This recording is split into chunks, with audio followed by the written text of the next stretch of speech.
ചോദിച്ചപ്പോഴും ബോധ്യമായൊരു കാര്യം, വലതുപക്ഷ ആശയങ്ങളുടെ അവതരണം അത് ഒന്നിനു പിറകെ മറ്റൊന്നായി നമ്മെ അഭിമുഖീകരിക്കുമ്പോൾ അത് ആവർത്തനമാണ്.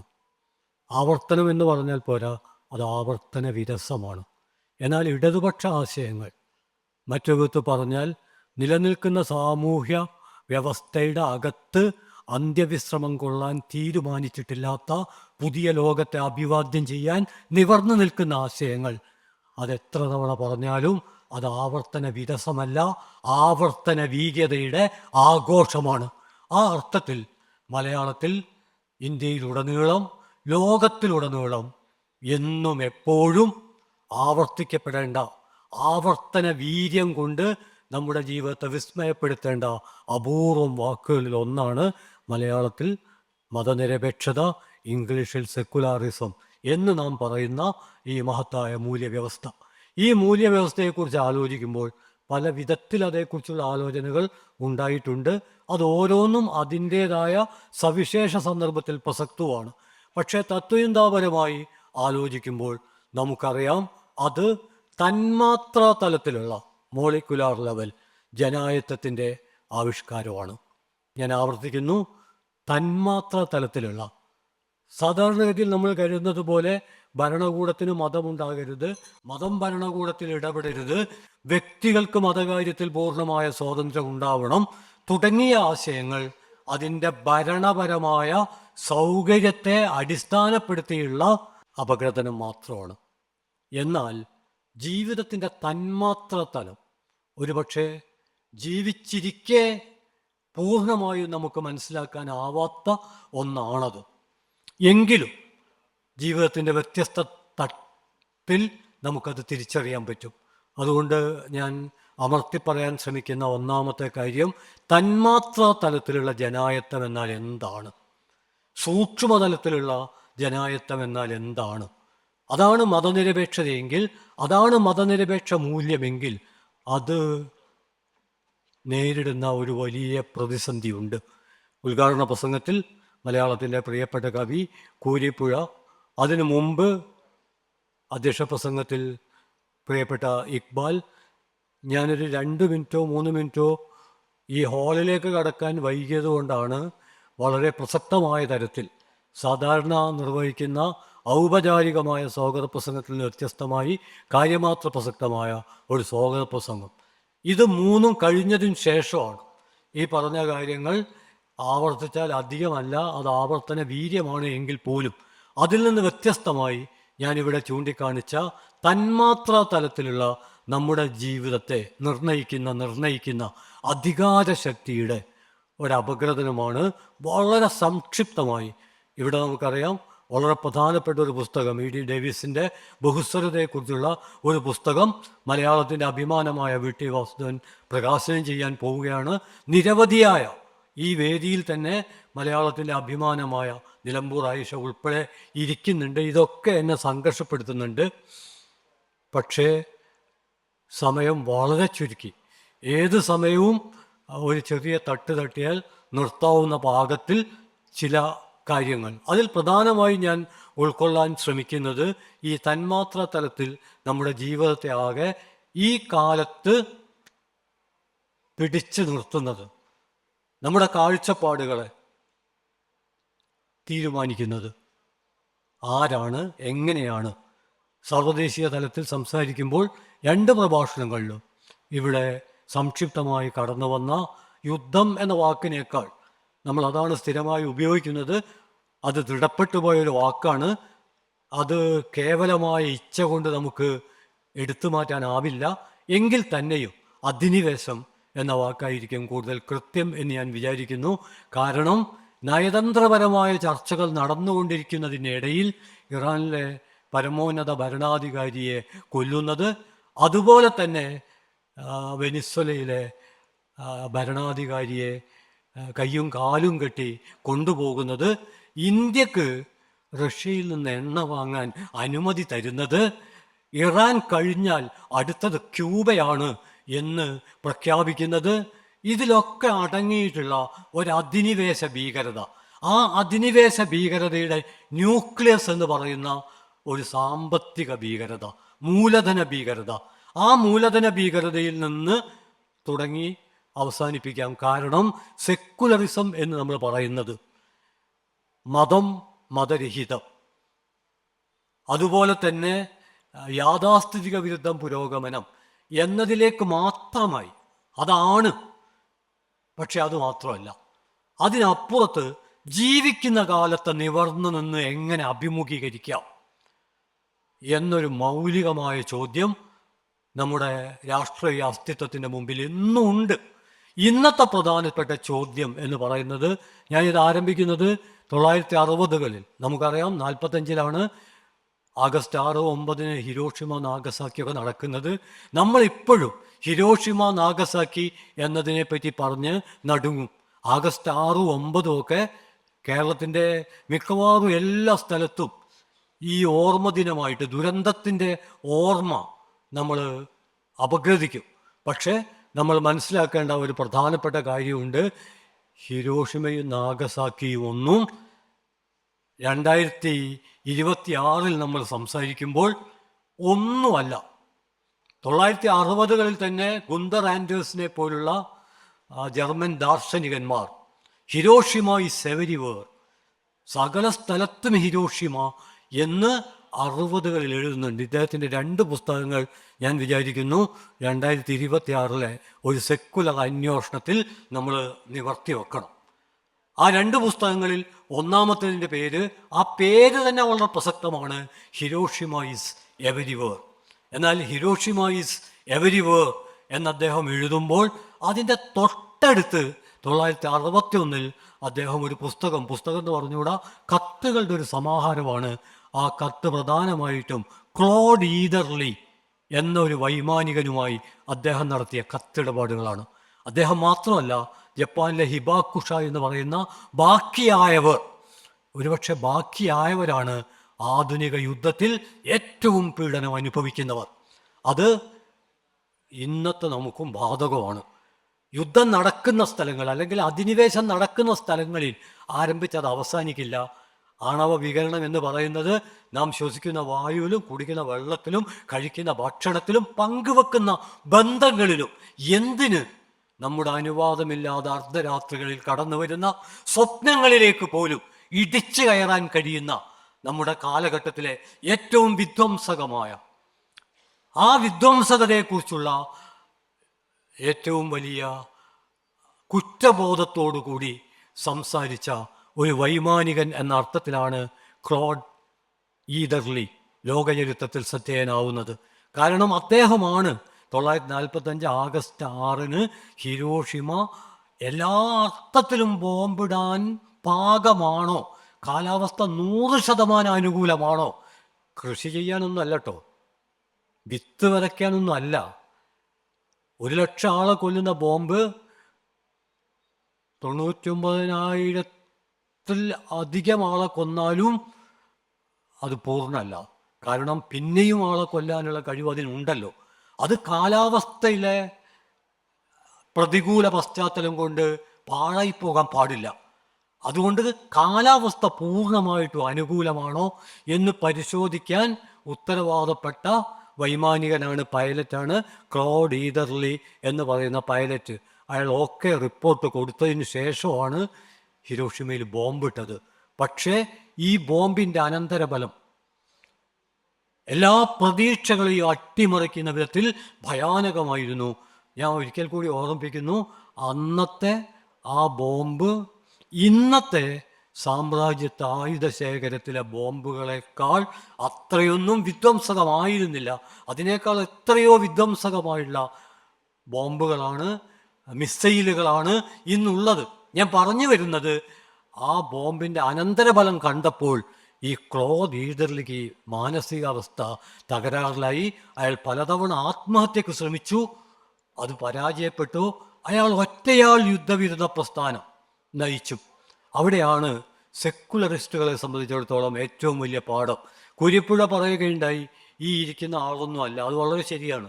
ഇതിൻ്റെയൊക്കെ എത്രയോ പുറത്ത് പഴയൊരു കണക്കനുസരിച്ച് 10 ലക്ഷത്തിലേറെ മതരഹിത കുട്ടികൾ കേരളത്തിലുണ്ട്. ഇത് പഴയ കണക്കാണ്. ഇപ്പം ഞാൻ വിചാരിക്കുന്നത് അതൊരു 20 ലക്ഷത്തിലധികമായി കവിഞ്ഞിട്ടുണ്ടാകും. അങ്ങനെ ജീവിക്കുന്നുണ്ട്. പക്ഷേ അതൊരു ഭൗതിക ശക്തിയല്ല. അതാണ് ഏറ്റവും പ്രധാനപ്പെട്ട പ്രശ്നം. മാർക്സിൻ്റെ പ്രസിദ്ധമായ ഒരു പഴയ വാക്യം ആവർത്തിച്ചാൽ, ഒരാശയം രൂപം കൊണ്ടു എന്നുള്ളത് കൊണ്ട് മാത്രം ആ ആശയത്തിന് ജനായത്തത്തിൻ്റെ സാക്ഷാത്കാരത്തിനുള്ള മഹാസമരത്തിൻ്റെ മുന്നണി പോരാളിയായി തീരാൻ കഴിയില്ല.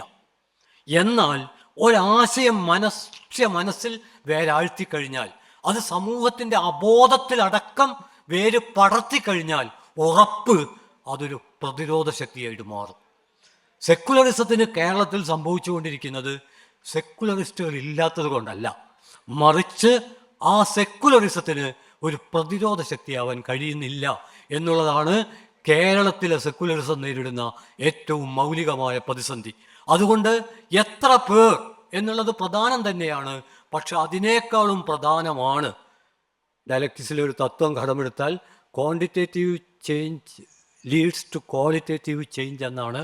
പക്ഷേ ഇന്നത്തെ കാലത്ത് നമുക്ക് ഉറപ്പിച്ചു പറയാൻ കഴിയുന്ന മറ്റൊരു നിയമമുണ്ട്.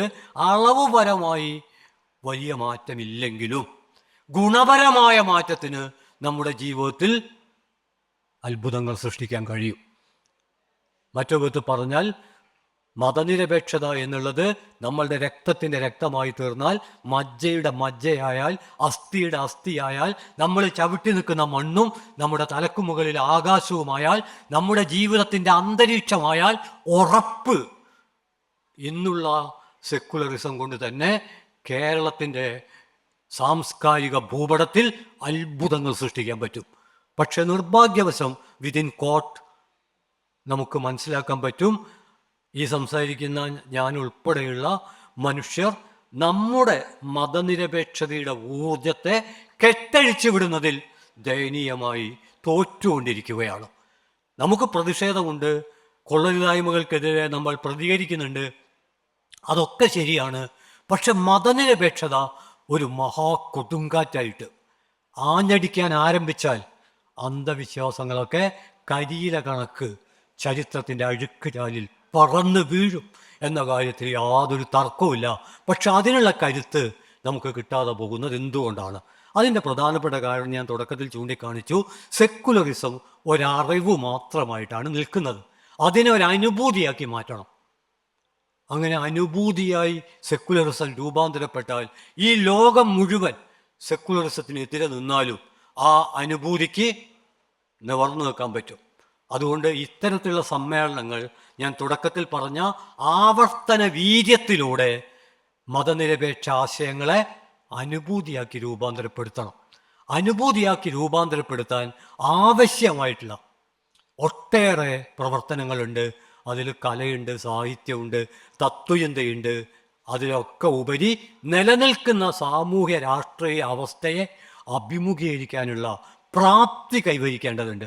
അവിടെയാണ് ഞാൻ ചൂണ്ടിക്കാണിച്ച സാമ്രാജ്യത്വ അധിനിവേശ ആശയങ്ങളുടെ മേൽക്കോയ്മ. അത്ഭുതകരമായി തോന്നാവുന്ന ഒരു കാര്യം, സാമ്രാജ്യത്വം വിമോചന കാഴ്ചപ്പാട് ഉയർത്തിപ്പിടിക്കുന്ന എല്ലാ തത്വചിന്തക്കും എതിരാണ്, മതത്തിനും എതിരാണ്. വിമോചന ദൈവശാസ്ത്രത്തെ ഒരുപക്ഷെ ഫാസത്തെക്കുറിച്ചൊക്കെ പറയുമ്പോൾ, സാമ്രാജ്യത്വത്തെക്കുറിച്ചൊക്കെ പറയുമ്പോൾ ഓർമ്മിക്കേണ്ട മതനേതാക്കന്മാരിൽ നിരവധി പേരുണ്ട്. അതിലൊരാളുടെ പേര് മാത്രം ഞാൻ ചൂണ്ടിക്കാണിക്കാം, ഡയട്രിക് ബോൺഹാഫർ. ഡയട്രിക് ബോൺഹാഫർ അമേരിക്കയിൽ സ്വസ്ഥമായി ജീവിക്കുകയായിരുന്നു. പക്ഷേ അദ്ദേഹം മതപാഠശാലകളിലെ തത്വങ്ങളൊക്കെ ഉരുവിട്ടുകൊണ്ട് സ്വസ്ഥമായി ജീവിക്കുകയായിരുന്നു. ആ സമയത്താണ് ജർമ്മനിയിൽ എല്ലാ ജനായത്ത മൂല്യങ്ങളെയും മതനിരപേക്ഷ മൂല്യങ്ങളെയും അട്ടിമറിച്ചുകൊണ്ട് ഹിറ്റ്ലറുടെ ഭീകരത, അതിൻ്റെ കൊടി പരമാവധി ഉയരത്തിൽ പറത്തുന്നത്. അപ്പോഴാണ് ഡയട്രിക് ബോൺഹാഫർ അമേരിക്കയിലെ സൗകര്യപൂർണമായ സമൃദ്ധമായ ജീവിതമൊക്കെ മാറ്റി ഹിറ്റ്ലറെ വധിക്കാൻ. നമ്മൾ മനസ്സിലാക്കേണ്ടത് അത്യുന്നതമായ ഒരു മതമേധാവി. അദ്ദേഹത്തിൻ്റെ കാഴ്ചപ്പാടാണെങ്കിൽ അഗാപ്പെ. അഗാപ്പെ എന്ന് പറയുന്നത് കൃപയുടെ, സ്നേഹത്തിൻ്റെ നിരുപാധികമായ ആവിഷ്കാരമാണ്. അതിനപ്പുറത്ത് കൃപക്ക് ദൈവശാസ്ത്രത്തിൽ ഒരു വിശദീകരണം നൽകുക പ്രയാസമാണ്. അതാണ് അഗാപ്പെ. അത്തരമൊരു കാഴ്ചപ്പാട് പുലർത്തുന്ന ഒരു വലിയ ദൈവശാസ്ത്രജ്ഞൻ അദ്ദേഹം ഹിറ്റ്ലർക്കെതിരെയുള്ള പോരാട്ടത്തിൽ ഒരുപക്ഷെ ഹിറ്റ്ലർ ഉപയോഗിച്ച വാക്ക് തിരിച്ചിട്ടാൽ ഫൈനൽ സൊല്യൂഷൻ. ആ ഫൈനൽ സൊല്യൂഷന് ഹിറ്റ്ലറെ തന്നെ ഇല്ലായ്മ ചെയ്യാനുള്ള ഒരു സംഘത്തിൽ ഉൾപ്പെട്ടു എന്ന് ആരോപിച്ചുകൊണ്ട്, അത് ആരോപണമാവണമെന്നില്ല, അദ്ദേഹത്തെ അറസ്റ്റ് ചെയ്യുകയും അദ്ദേഹത്തെ 1945 ഏപ്രിൽ 9 കൊല്ലുകയുമാണ് ചെയ്യുന്നത്. മാത്രമല്ല, സാമ്രാജ്യത്വവും ഫാസിസവുമെല്ലാം ഒരു കാര്യത്തിൽ യോജിക്കുന്നുണ്ട്. അത് സെക്കുലറിസം എവിടെ നിന്ന് വന്നാലും, സാമ്രാജ്യത്വ ഫാസിസ്റ്റ് വിരുദ്ധ ചെറുത്തുനിൽപ്പ് ഏതൊക്കെ വഴികളിലൂടെ വന്നാലും ആ വഴികളൊക്കെ അടക്കണം. അതിൽ മതമില്ലായ്മ എന്നുള്ള വ്യത്യാസമൊന്നും അവർ പുലർത്തിയിട്ടില്ല. അവിടെയാണ് ക്ലോഡ് ഈദർലി നടത്തിയിട്ടുള്ള ഒറ്റയാൻ ഇടപെടൽ നമ്മൾ ഓർമ്മിക്കേണ്ടത്. പക്ഷേ ഒറ്റയാൻ ഇടപെടൽ നടത്തിയ ക്ലോഡ് ഈദർലിയെ ഭ്രാന്താശുപത്രിയിലേക്ക് അയക്കുകയാണ് ചെയ്തത്. സത്യത്തിൽ ആർക്കാണ് ഭ്രാന്ത് എന്ന് റസൽ ചോദിക്കുന്നുണ്ട്. ഒരുപക്ഷെ യുക്തിചിന്തയുടെ ലോകത്തിൽ വ്യാപരിക്കുന്നവർ അനിവാര്യമായും പരിചയപ്പെട്ടുണ്ടാകാനിടയുള്ള ലോകത്തിലെ ഒരു മാസ്റ്റർ ജീനിയസാണ് ബർട്രൻഡ് റസൽ. അദ്ദേഹം നിരവധി പുസ്തകങ്ങൾ എഴുതിയിട്ടുണ്ട്. ദൈവാസ്തിത്വത്തെ ചോദ്യം ചെയ്തും അദ്ദേഹം പുസ്തകം എഴുതിയിട്ടുണ്ട്. പക്ഷേ ആ പുസ്തകങ്ങളെക്കാളൊക്കെ, ആ പുസ്തകങ്ങളുടെ പ്രസക്തി ഉൾക്കൊണ്ടുകൊണ്ട്, അംഗീകരിച്ചുകൊണ്ട് ഇന്ന് ഉയർത്തിപ്പിടിക്കേണ്ടത് എന്ന് ഞാൻ കരുതുന്നത് ആണവ യുദ്ധത്തിനെതിരെയുള്ള റസ്സലിൻ്റെ കാഴ്ചപ്പാടുകളാണ്. വിവേകമില്ലെങ്കിൽ വിനാശം എന്ന അദ്ദേഹത്തിൻ്റെ മുന്നറിയിപ്പും താക്കീതുമാണ്. വീണ്ടും ഞാൻ ക്ലോഡ് ഈദർലിയിലേക്ക് വരുന്നു. അദ്ദേഹത്തെക്കുറിച്ച് ആർക്കാണ് യഥാർത്ഥത്തിൽ ഭ്രാന്ത്? ഹാരി എസ് ട്രൂമാൻ എന്ന അമേരിക്കയിലെ അന്നത്തെ പ്രസിഡന്റ് ഭ്രാന്തനാണ് എന്ന മുദ്രകുത്തി ഭ്രാന്താശുപത്രിയിൽ അടച്ച ക്ലോഡ് ഈദർലിക്കാണോ ഭ്രാന്ത്, അതോ അമേരിക്കൻ പ്രസിഡന്റിനാണോ ഭ്രാന്ത് എന്ന ഏറ്റവും പ്രസക്തമായ ചോദ്യം. ഈ ചോദ്യത്തെ സമകാലീന അവസ്ഥയിലേക്ക് നമ്മൾ വിവർത്തനം ചെയ്യുമ്പോൾ നമ്മുടെ നാട്ടിൽ ഒരു സാമാന്യ ബോധമുണ്ട്. റൊണാൾഡ് ട്രംപിന് ഭ്രാന്താണ്, അയാൾക്കൊരു ഭ്രാന്തുമില്ല. നമ്മുടെ വിശകലനത്തിനാണ് പ്രശ്നം. അത് സൂചിപ്പിക്കാനാണ് ഞാൻ ശ്രമിക്കുന്നത്. ക്ലോഡ് ഈദർലി ഈ വലിയ സമരം നടത്തി. അദ്ദേഹവും ഗുന്തർ ആൻഡേഴ്സും തമ്മിൽ നടത്തിയ കത്തിടപാടുകളുണ്ട്. അതാണ് burning consciousness in correspondence with Claude Eatherly എന്ന പുസ്തകമായി പിന്നീട് വരുന്നത്. ആ കത്തിടപാടുകളിൽ ഗുന്തർ ആൻഡേഴ്സാണ് ഇദ്ദേഹത്തെ ആശ്ലേഷിക്കുന്നത്, ചേർത്ത് പിടിക്കുന്നത്. നിങ്ങളാണ് ശരി. എന്തുകൊണ്ടെന്നാൽ അയാളിൽ കുറ്റബോധമുണ്ട്. കുറ്റബോധം, ഗിൽറ്റ് എന്ന് പറഞ്ഞത് സ്റ്റിൽ ഫങ്ഷനിങ് കോൺഷ്യസ്നെസ് എന്ന് നിർവചിക്കപ്പെട്ടിട്ടുണ്ട്. അതായത് ബോധമുണ്ടെങ്കിലേ കുറ്റബോധം ഉണ്ടാവുള്ളൂ. എന്നാൽ ഒരു ജനതയുടെ ബോധത്തെ തന്നെ മരവിപ്പിക്കാൻ കഴിഞ്ഞാൽ, അതാണ് ഇപ്പം നടന്നുകൊണ്ടിരിക്കുന്നത്. അതുകൊണ്ടാണ് ഞാൻ ഇത്രയും പറയേണ്ടി വരുന്നത്. കാരണം ഞാൻ എൻ്റെ തന്നെ ജീവിതത്തിൻ്റെ അസ്ഥിയിൽ തൊട്ടിട്ടാണ് സംസാരിക്കുന്നത്. ഞാൻ 8ാം ക്ലാസ്സിൽ പഠിക്കുമ്പോൾ, പന്തീരങ്കാവ് ഹൈസ്കൂളിൽ ഞാൻ 8th F പഠിക്കുമ്പോൾ, ചോയ്ക്കുട്ടി മാസ്റ്റർ എന്ന രാഷ്ട്രീയ പ്രബുദ്ധതയുള്ളൊരു അധ്യാപകൻ, അന്ന് ഞാൻ ഇപ്പോഴും ഓർക്കുന്നു, ക്ലാസ്സിൽ ഒരു കറുത്ത കൊടി കുപ്പായത്തിൻ്റെ കീശയിൽ കുത്തിയിട്ടായിരുന്നു ചെന്നിരുന്നത്. അദ്ദേഹം എന്നെ എഴുന്നേറ്റ് നിർത്തി. 8th F എന്ന ക്ലാസ്സിൽ അന്ന് ഒരൊറ്റ വിദ്യാർത്ഥി മാത്രമേ കറുത്ത പതാക നെഞ്ചിൽ കുത്തിയിരുന്നുള്ളൂ, അത് ഞാനായിരുന്നു. അദ്ദേഹം എന്നെ എഴുന്നേറ്റ് നിർത്തി. ഒറ്റ ചോദ്യമാണ്, എൻ്റെ ആരാടാ മരിച്ചത്? ഞാൻ പറഞ്ഞു, എൻ്റെ ആരും മരിച്ചിട്ടില്ല. പിന്നെ എന്തിനാണ് ഈ കരിങ്കൊടി? ഞാൻ പറഞ്ഞു, റിച്ചാർഡ് നിക്സൺ വരുന്നതിനാണ്. നിക്സൺ വരുന്നതിന് നിനക്കെന്താണ്? ഞാൻ പറഞ്ഞു, സാമ്രാജ്യത്വമാണ്. അപ്പം മാഷ് ചോദിച്ചു, എന്താണ് സാമ്രാജ്യത്വം? എനിക്കറിയില്ലായിരുന്നു. എന്നാൽ പിന്നീട് എന്താണ് സാമ്രാജ്യത്വം എന്ന് ഞാൻ മനസ്സിലാക്കുകയും പല സ്ഥലത്ത് പ്രഭാഷണങ്ങളൊക്കെ പങ്കെടുക്കുകയും ചെയ്തു കഴിഞ്ഞപ്പോഴും ഇത് കേൾക്കുന്ന പലരും 8th F ഞാനായി തുടരുകയാണല്ലോ എന്ന എൻ്റെ ഉത്കണ്ഠയാണ് ഈ സമയത്ത് ഈ കാര്യം അമർത്തി പറയാൻ എന്നെ പ്രേരിപ്പിക്കുന്നത്. നമുക്ക് നിരവധി രാഷ്ട്രീയ പദാവലികളിൽ ഒന്ന് മാത്രമാണ് സത്യത്തിൽ ഇന്ന് പത്രം വായിച്ചിട്ടും പലർക്കും നമ്മൾ എവിടുന്ന് എണ്ണ വാങ്ങണം, നമ്മൾ എന്ത് ചെയ്യണം, ലോകം ഏതു തരത്തിൽ മുന്നോട്ട് പോകണം എന്നൊക്കെ തീരുമാനിക്കാൻ. ഇത് പഴയ കൊളോണിയലിസം അല്ല. പഴയ കൊളോണിയലിസത്തിൽ നിന്ന് വ്യത്യസ്തമായി പുതിയൊരു എംപയർ രൂപപ്പെട്ടു വന്നിരിക്കുന്നു. അതിൻ്റെ ഒരു ഭീകരതയെയാണ് നമ്മളിപ്പോൾ അഭിമുഖീകരിച്ചുകൊണ്ടിരിക്കുന്നത്. അതാണ് ആലോചിക്കപ്പെടേണ്ടത്, അപഗ്രഥിക്കപ്പെടേണ്ടത്. ഇവിടെ സംഭവിച്ചിട്ടുള്ളത് എന്താണ്? ഒറ്റ വാചകത്തിൽ പറഞ്ഞാൽ, ഇന്ന് ഈ അധിനിവേശത്തിൻ്റെ ഉള്ളടക്കം എന്ന് പറയുന്നത്, സാമ്പത്തിക ഉള്ളടക്കം എന്ന് പറയുന്നത് കൃത്യമായിട്ടും നമുക്കെല്ലാം അറിയാവുന്നത് പോലെ ആയുധ വ്യവസായമാണ്. വെറും ആയുധ വ്യവസായമല്ല, ആയുധ വ്യവസായവും സൈനിക വ്യവസ്ഥയും ഒരു രാഷ്ട്രത്തിൻ്റെ രാഷ്ട്രീയവും ഉരുകിച്ചേർന്ന് രൂപപ്പെട്ട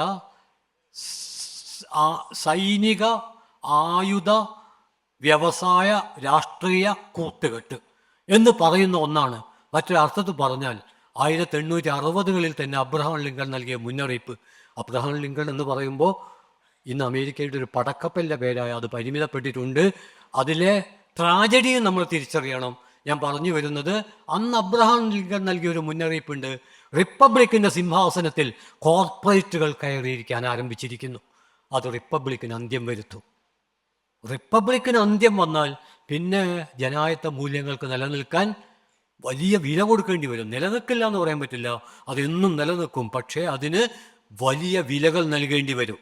അമേരിക്ക ഇന്ന് ഡെമോക്രസി എന്ന അവസ്ഥയിൽ നിന്നൊരു കോർപ്പറേറ്റോക്രസിയായി മാറുകയും ആയുധ കമ്പനികളുടെ നേതൃത്വം, ആയുധ കമ്പനിയുടെ നേതൃത്വം എന്ന് പറഞ്ഞാൽ അമേരിക്കൻ സമ്പദ് വ്യവസ്ഥ ആയുധ വ്യവസായത്തിലേക്ക് ഉത്ഗ്രഥിക്കപ്പെട്ട ഒരു സമ്പദ് വ്യവസ്ഥയാണ്. സൈനിക ക്ഷേമ രാഷ്ട്രം എന്ന ഒരു പരികല്പന മുമ്പ് നമുക്ക് ഉൾക്കൊള്ളാൻ കഴിയില്ല. അതുപോലെ തന്നെ എൻ്റർടൈൻമെൻ്റൽ വയലൻസ് എന്നൊരു പരികല്പന നമുക്ക് ഉൾക്കൊള്ളാൻ കഴിയില്ല. നമ്മൾ കളിച്ചുകൊണ്ടിരിക്കുമ്പോൾ വീണിട്ട് ഒരു കുട്ടിയുടെ കാലിൽ നിന്ന് ഒരിത്തിരി ചോര വന്ന കളി അപ്പം നിൽക്കും. എന്നാൽ ഇപ്പം കളി തുടരണമെങ്കിൽ ചോരയിൽ കുളിച്ച് കുളിർമ കൊള്ളുന്ന കാഴ്ചകൾ നമ്മൾ കാണണം. ഇതാണ് എൻ്റർടൈൻമെൻ്റൽ വയലൻസ്. മുമ്പ് വയലൻസും എൻ്റർടൈൻമെൻറ്റും പരസ്പരം എതിരായിരുന്നു. എന്നാൽ ഇപ്പോൾ അതൊന്നായി തീർന്നിരിക്കുകയാണ്. അതാണ് ഈ 2026 ഫെബ്രുവരിയിൽ ഒരു ആനിമേഷൻ വീഡിയോ കോൺട്രവേഴ്സി എന്ന പേരിൽ ആസാമിൽ നിന്നും പുറത്തു വന്നു. ആസാമിലെ മുഖ്യമന്ത്രി ഹിമന്ത ബിശ്വ ശർമ്മ തൊപ്പിയിട്ട 2 ആളുകൾക്ക് നേരെ വെടിയുതിർക്കുന്നതാണ് ഈ പറഞ്ഞ ഗൺ വീഡിയോ കോൺട്രവേഴ്സി. ആലോചിച്ച് നോക്കൂ. രാഷ്ട്രീയ പ്രചരണത്തിന് ആദ്യം കളിയിൽ നിന്നാണ് തുടങ്ങുന്നത്. ചോരയിൽ കുളിച്ച് കുളിർമ കൊള്ളാത്ത ഒരു കളിയിൽ അഭിരമിക്കാൻ കഴിയാത്ത വിധം ഒരു തലമുറയെ പതുക്കെ രൂപപ്പെടുത്തിയെടുത്തു. പിന്നെ നമ്മുടെ രാഷ്ട്രീയത്തിൽ വയലൻസ് എന്നുള്ളത് ആഘോഷിക്കപ്പെടേണ്ട ഒന്നായി തീർന്നു. ഈ ഒരു പശ്ചാത്തലത്തിലാണ് ഞാൻ സൂചിപ്പിക്കുന്നത്, ഇതിന് വസ്തുനിഷ്ഠമായ ഒരു മൂലധന ഉള്ളടക്കമുണ്ട്.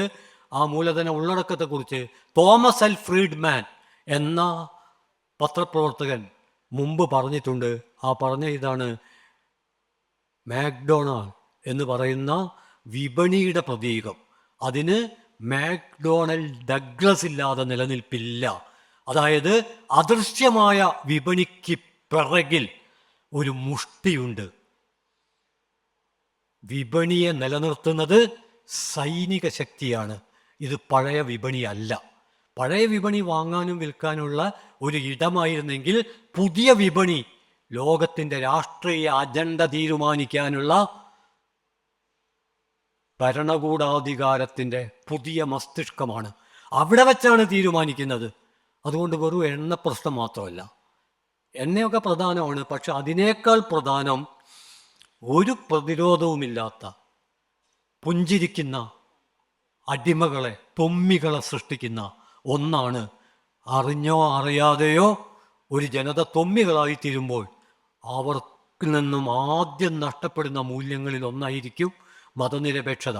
കാരണം ഭരണകൂടത്തിന് അവരെ നിലനിർത്തണമെങ്കിൽ ജീവിതത്തെ വിപുലപ്പെടുത്തുന്ന വൈവിധ്യത്തെ തന്നെ തമ്മിലടിപ്പിക്കുന്ന സങ്കുചിതമായ ആശയ സമുച്ചയത്തിൻ്റെ ചുരുക്കമാക്കി തീർക്കണം. അവിടെയാണ് കൂരിപ്പുഴ പറഞ്ഞ നമ്മൾ മലയാളം എന്ന് പറയുമ്പോൾ നമുക്കുണ്ടാകുന്ന ഒരു അഭിമാനം, ആ അഭിമാനം തമിഴെന്ന് പറയുമ്പോൾ തമിഴർക്കുണ്ടാകുന്ന അഭിമാനവും കൂടിച്ചേർന്ന് കൂടുതൽ വലിയ അഭിമാനമാവുകയാണ്. അതിന് പകരം മലയാള തനിമ സങ്കുചിതമായാൽ, തമിഴ് തനിമ സങ്കുചിതമായാൽ വലിയ അഭിമാനം രൂപം കൊള്ളുന്നതിന് പകരം അപമാനത്തിൻ്റെ അഴുക്കുചാലിൽ നമ്മൾ വീഴ്ത്തപ്പെടും. അങ്ങനെ വൈവിധ്യത്തെ വിപുലപ്പെടുത്തുന്നതിന് പകരം നമ്മളെ വീഴ്ത്താനുള്ള ഒന്നാക്കി രൂപാന്തരപ്പെടുത്തുന്ന പ്രവർത്തനം നടന്നുകൊണ്ടിരിക്കുന്ന ഒരു പശ്ചാത്തലത്തിലാണ് അതിനെ എങ്ങനെ പ്രതിരോധിക്കാം എന്നുള്ളത് ഏറ്റവും പ്രധാനമായി തീരുന്നത്. ഇത് ഞാൻ സൂചിപ്പിക്കുന്നത് നമ്മൾ മതത്തെക്കുറിച്ച് നേരത്തെ ജാക്കോസ് ഡെറിഡ ദൈവയുഗത്തെക്കുറിച്ച് ജാക്കോസ് ഡെറിഡയുടെ ഒരു നിരീക്ഷണമുണ്ട്. അദ്ദേഹം പറയുന്നത് മന്ദീഭവിച്ചു പോകുന്ന സൂചക സൂചിതങ്ങളുടെ യുഗത്തെയാണ് അദ്ദേഹം ദൈവശാസ്ത്ര യുഗം എന്ന് വിളിക്കുന്നത്. മന്ദീഭവിച്ച സൂചക സൂചിതങ്ങൾ എന്ന് പറയുന്നത് സന്ദർഭം മാറി വരുമ്പോഴും മാറ്റത്തിന് വിധേയമാകാതെ ഡിക്ഷണറിയിലെ അർത്ഥത്തിൽ മാത്രം പരിമിതപ്പെടുന്ന, നമ്മുടെ അന്വേഷണത്തിനും ആലോചനക്കൊക്കെ അന്തിമമായി ഫുൾ സ്റ്റോപ്പ് ഇടുന്ന, അതാണ് മന്ദീഭവിച്ച സൂചക സൂചിതം എന്ന് പറയുന്നത്. നമുക്കറിയാം കടമിനിട്ട പൂച്ചയാണിന്നതിൻ്റെ ദുഃഖം എന്ന് പറയുമ്പോൾ ആ പൂച്ച നമ്മൾ പാല് കൊടുത്ത് വളർത്തുന്ന നമ്മുടെ പൂച്ച അല്ലത്.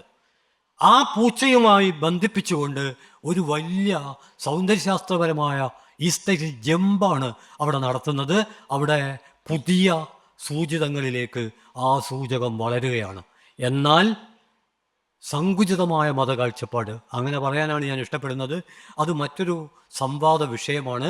ടെറി ഈഗിൾട്ടണൊക്കെ കവിതാ മതത്തെക്കുറിച്ച് പറയുന്നുണ്ട്. അത് വളരെ പ്രസക്തമാണ്. അത് നവനാസ്തികത ഇന്ന് നടത്തുന്ന ആശയപ്രചാരണത്തിൻ്റെ പരിമിതികളിലേക്ക് വെളിച്ചം പകരുന്ന മൗലികമായ അന്വേഷണമാണ് റീസൺ, ഫെയ്ത്ത് ആൻഡ് റെവല്യൂഷൻ എന്ന ടെറി ഈഗിൾട്ടൻ്റെ പുസ്തകം. സമയപരിമിതി കൊണ്ട് അതിൻ്റെ ആശയലോകത്തിലേക്ക് ഞാൻ കടക്കുന്നില്ല. ഞാൻ സൂചിപ്പിക്കുന്നത് സാമ്രാജ്യത്വത്തെ പിന്തുണയ്ക്കുന്ന നവനാസ്തികതയേക്കാൾ സാമ്രാജ്യത്വത്തിന് എതിർ നിൽക്കുന്ന നാസ്തികമല്ലാത്ത പ്രസ്ഥാനങ്ങളും ഉൾക്കൊള്ളുന്നതാണ് ഈ ചരിത്രഘട്ടത്തിൽ സെക്കുലറിസം എന്ന് പറയാനാണ് വളരെ പ്രബുദ്ധമായി ഇത്തരം കാര്യങ്ങളെക്കുറിച്ച് തലനാഴ കയറി സംവാദം നടത്തുന്ന ഒരു സദസ്സിൽ ഈ സമയം ഞാൻ പരിമിതമായിട്ട് ഉപയോഗിക്കുന്നത്. മറ്റൊരർത്ഥത്തിൽ പറഞ്ഞാൽ ഇന്ന് നമ്മൾ സെക്കുലറിസം ഉൾപ്പെടെ ചർച്ച ചെയ്യുമ്പോൾ ഇന്ന് നമ്മൾ നിൽക്കുന്ന ജീവിത പശ്ചാത്തലം എന്താണ്? നമുക്ക് 100 കാര്യങ്ങളെക്കുറിച്ച് വിയോജിക്കാനുണ്ടാകും. പക്ഷേ 100 കാര്യങ്ങളെക്കുറിച്ച് മനസ്സറിഞ്ഞ് വിയോജിക്കണമെങ്കിൽ യോജിക്കാനുള്ള ഒരു കാരണം നമ്മൾ കണ്ടെത്തണം. സത്യത്തിൽ അങ്ങനെ ഒരു കാരണം നിലനിൽക്കുന്നില്ലെങ്കിൽ സാങ്കല്പികമായി അങ്ങനെ ഒരു കാരണത്തെ നമ്മൾ കണ്ടെത്തണം. അതാണ് കാലം. ഈ കാലത്തെക്കുറിച്ച് മനസ്സിലാക്കാതെ, അവിടെയാണ് എനിക്ക് എത്ര സമയമുണ്ടെന്ന് അറിയില്ല, അധ്യക്ഷനായ ഇക്ബാൽ എന്നെ നിർത്താറായി എന്ന മുന്നറിയിപ്പുള്ള ഒരു നോട്ടമുണ്ട്. സാധാരണ അദ്ദേഹത്തിൻ്റെ കണ്ണുകളിൽ കവിതയാണ്, ഇപ്പം അതല്ല, ഇപ്പം അത് കുറച്ച് രൂക്ഷമാണ്. അതുകൊണ്ട് സമയം കുറഞ്ഞതുകൊണ്ട് ഞാനൊരു ഉദാഹരണം പറഞ്ഞ് അവസാനിപ്പിക്കാം. അത് ഒരു പക്ഷേ ഞാനെല്ലാം പലതവണ കണ്ടിട്ടുണ്ട്, നിങ്ങളും കണ്ടിട്ടുണ്ടാവും, നമ്മൾ പലതവണ വായിച്ചിട്ടുണ്ട്, നിങ്ങളും വായിച്ചിട്ടുണ്ടാകും. സാമുവൽ ബക്കറ്റിൻ്റെ വെയിറ്റിംഗ് ഫോർ ഗോദോ, ഗോദോയെ കാത്ത്. കോളേജ് ക്യാമ്പസുകളിലാണ് ഞാൻ ഈ നാടകം കണ്ടത്. അതിൻ്റെ പരിമിതി അതിനുണ്ടാകും എന്നുറപ്പാണ്. സാമുവൽ ബക്കറ്റിൻ്റെ ഈ നാടകം വായിക്കുകയും ചെയ്തിട്ടുണ്ട്. സത്യത്തിൽ സാമുവൽ ബക്കറ്റ് ലോകത്തിലെ ഏറ്റവും വലിയ നാടക പ്രതിഭ. ഈ നാടകം എഴുതിയ അദ്ദേഹം കടുത്ത നിരാശയിലായിരുന്നു. എല്ലാ സ്ഥലത്തും അവതരണം പരാജയമായിരുന്നു. അദ്ദേഹം ആകെ തളർന്നുപോയി. അങ്ങനെ ഇരിക്കെയാണ് 1957 കാലിഫോർണിയയിലെ സാൻ ക്വിൻറ്റൈൻ തടവറയിൽ തടവുകാർക്കിടയിൽ ഈ നാടകം അവതരിപ്പിച്ചു. 1957 തടവുകാർക്കിടയിൽ ഈ നാടകം അവതരിപ്പിച്ചപ്പോൾ ബക്കറ്റിൻ്റെ വെയിറ്റിംഗ് ഫോർ ഗോദോ, ഗോദോയെ കാത്തിന് മറ്റൊരിടത്തു നിന്നും കിട്ടാത്ത വമ്പിച്ച പിന്തുണ ആ നാടകത്തിന് ലഭിക്കുകയുണ്ടായി. എൻ്റെ നാടകത്തിന് ലഭിച്ച ഏറ്റവും ഗംഭീരമായ സ്വീകരണമാണ് ഈ തടവറയിൽ നിന്നും കിട്ടിയത് എന്ന് പറയുകയുണ്ടായി. അതിൻ്റെ കാരണം വളരെ ലളിതമാണ്. വെയിറ്റിംഗ് എന്ന് പറയുന്ന മനുഷ്യാസ്തിത്വത്തിലെ ഏറ്റവും വലിയ പ്രശ്നമാണ് കാത്തിരിക്കൽ. നിങ്ങളും ഞാനും നമ്മുടെ ഒരു ദിവസത്തെ 24 മണിക്കൂർ മാത്രം എടുത്താൽ അതിലെത്ര സമയം കാത്തിരിപ്പിന് വേണ്ടി, പലതരത്തിലുള്ള കാത്തിരിപ്പുകൾ. ഈ കാത്തിരിപ്പുകളുടെ അർത്ഥം ശരിക്കും മനസ്സിലാവുന്ന ഒരു ഓഡിയൻസാണ് തടവുകാർ. അവർക്കത് കൃത്യം മനസ്സിലാവും. അതുകൊണ്ട് സാമുവൽ ബക്കറ്റിൻ്റെ വെയിറ്റിംഗ് ഫോർ ഗോദോ ഏറ്റവും നന്നായി കണ്ടത് ഹെർബർട്ട് ബാൽ എന്ന അതുല്യ അമേരിക്കൻ നാടക സംവിധായകനും ദാർശനികനുമാണ് അത് സംവിധാനം ചെയ്തത്. കാലിഫോർണിയ സാൻ ഫ്രാൻസിസ്കോവിലെ ഒരു തിയേറ്റർ വർക്ക്ഷോപ്പ് ഗ്രൂപ്പാണ് ആ നാടകം അവതരിപ്പിച്ചത്. ആ നാടകം എന്തുകൊണ്ടാണ് ആ തടവറയിൽ വിജയിക്കുകയും മറ്റു സ്ഥലങ്ങളിൽ പരാജയപ്പെടുകയും ചെയ്തത്? ഞാൻ സൂചിപ്പിക്കുന്നത്, ഒരു പക്ഷേ ഒരു സെക്കുലർ സമ്മേളനത്തിൻ്റെ ഭാഗമായി സെക്കുലറിസത്തിൻ്റെ പല കാര്യങ്ങളെക്കുറിച്ച് പറയുന്നതിന് പകരം സെക്കുലറിസം ഉൾപ്പെടെയുള്ള എല്ലാ ജനായത്ത മൂല്യങ്ങളെയും വെല്ലുവിളിക്കുന്ന അധിനിവേശത്തിൻ്റെ ഒരു ഭീകരതയ്ക്ക് കീഴിലാണ് നമ്മളിപ്പോൾ നിൽക്കുന്നത് എന്ന് ഒരു 10-25 മിനിറ്റ് കൊണ്ട്, 30 മിനിറ്റാണ് എൻ്റെ സമയം, ഒരു 25 മിനിറ്റ് കൊണ്ട് ഞാൻ പറഞ്ഞിട്ടും ഈ പ്രബുദ്ധ സദസ്സ് അതിനെ മനസ്സുകൊണ്ട് ഏറ്റുവാങ്ങിയെങ്കിൽ അത് സൂചിപ്പിക്കുന്നത് ഈ കാലത്ത് ഒരു പ്രബുദ്ധ മനസ്സിന് ഇത് ഏറ്റുവാങ്ങാതിരിക്കാനാവില്ല. തടവറയിലെ മനുഷ്യർക്ക് കാത്തിരിപ്പിൻ്റെ അർത്ഥം ഉൾക്കൊള്ളാതിരിക്കാനാവില്ല എന്നതിനെയാണ് അടയാളപ്പെടുത്തുന്നത്. അതുകൊണ്ട് സെക്കുലർ എന്നുള്ളത് നമ്മുടെ ജീവിതത്തെ ആത്മാഭിമാനത്തിൻ്റെ ആകാശത്തിലേക്ക് ഉയർത്താനുള്ള എത്ര ആള്, നമ്മൾ സാധാരണ മുദ്രാവാക്യം വിളിക്കുമ്പോൾ പറയും ലക്ഷം ലക്ഷം പിന്നാലെ, ലക്ഷ്യം മുന്നിലുണ്ടായാൽ മതി, ലക്ഷം പിറകെ ഉണ്ടാവേണ്ട കാര്യമില്ല എന്ന് ഞാൻ പറയുമ്പോൾ അത് വളരെ കൃത്യമാണ്. സഹോദരയ്യപ്പൻ്റെ മിശ്രവിവാഹ ഗാനം പറഞ്ഞ് അവസാനിപ്പിക്കാം. മതം ചൊല്ലി, ജാതി ചൊല്ലി, ദേശം ചൊല്ലി, നിറം ചൊല്ലി മനുഷ്യനെ തുണ്ടു തുണ്ടായി മുറിച്ചിടായിവിൻ. വളരെ കുറച്ചേ ഉള്ളൂ. ഇവിടെ കൂലിപ്പുഴ പറയാൻ ശ്രമിച്ച നിറമുൾപ്പെടെയുള്ള കാര്യങ്ങൾ സഹോദരയ്യപ്പൻ്റെ 2 വരിയിൽ. അദ്ദേഹത്തിൻ്റെ വേറൊരു ഒറ്റമൂലിയുണ്ട്. അത് കോഴിക്കുഞ്ഞ് വിരിഞ്ഞിടാൻ മുട്ടത്തൊണ്ട് പൊളിഞ്ഞിടം, ഇങ്കുലാബിന് സിന്ദാബാദ് ഇല്ലാതുണ്ടോ പുരോഗതി. ഇങ്കുലാബിന് സിന്ദാബാദ് ഇല്ലാതുണ്ടോ പുരോഗതി എന്ന ആ വരി മാത്രം പറഞ്ഞുകൊണ്ട് നിങ്ങൾക്ക് അഭിവാദ്യങ്ങൾ അർപ്പിച്ചുകൊണ്ട് ഞാൻ എൻ്റെ വാക്കുകൾ അവസാനിപ്പിക്കുന്നു. അഭിവാദ്യങ്ങൾ.